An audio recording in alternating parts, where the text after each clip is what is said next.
રાજુલા શહેરમાં આવેલ પરશુરામ માર્ગ છતડિયા રોડ પર એસબીઆઈ એડીબી બેંકની પાસે સદવિચાર હોસ્પિટલનો ભવ્ય શુભારંભ કરવામાં આવ્યો છે। આ ઉદ્ઘાટન પ્રસંગે મહુવા કળસર સદભાવના હોસ્પિટલના સેવાભાવી ડોક્ટર પ્રવીણભાઈ બલદાણિયા તથા સંતો મહંતો અને પરિવારજનોના વરદ હસ્તે રિબિન કાપી લોકાર્પણ કરવામાં આવ્યું છે। સદવિચાર હોસ્પિટલ જે રાજુલા શહેરમાં કાર્યરત હતી, પરંતુ નવા નિર્માણ બિલ્ડિંગમાં નવ પ્રસ્થાન સાથે હોસ્પિટલનું અતિ આધુનિક સાથે નવું નિર્માણ કરાયું છે। આ હોસ્પિટલનો શુભારંભ થતાં જ લોકોમાં ખુશીનો માહોલ છવાયો હતો।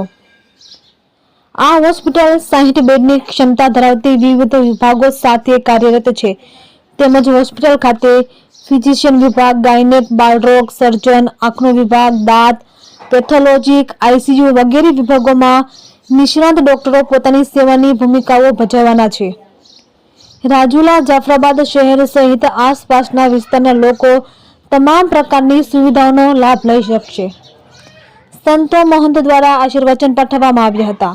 આ ઉદ્ઘાટન પ્રસંગે ડોક્ટર પ્રવીણભાઈ બલદાણિયા, પૂર્વ ધારાસભ્ય અમીરેશભાઈ ડેર, રાજુલા પીઆઈ આઈજે ગીડા, તળાજા ધારાસભ્ય ગૌતમભાઈ ચૌહાણ, ડોક્ટર વાઘમશી, ઉજા મૈયા, બીજલ ભગત, સંતો મહંતો તેમજ રાજકીય સામાજિક આગેવાનો, રાજુલાના ડોક્ટર્સ તથા શહેરના મેડિકલ સ્ટોરના વેપારીઓ, અન્ય વેપારીઓ સહિત મોટી સંખ્યામાં લોકો ઉપસ્થિત રહ્યા હતા।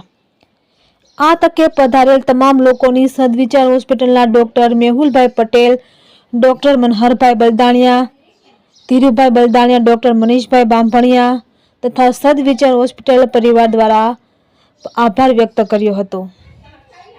રિપોર્ટર મનીષ મહેતા, રાજુલા।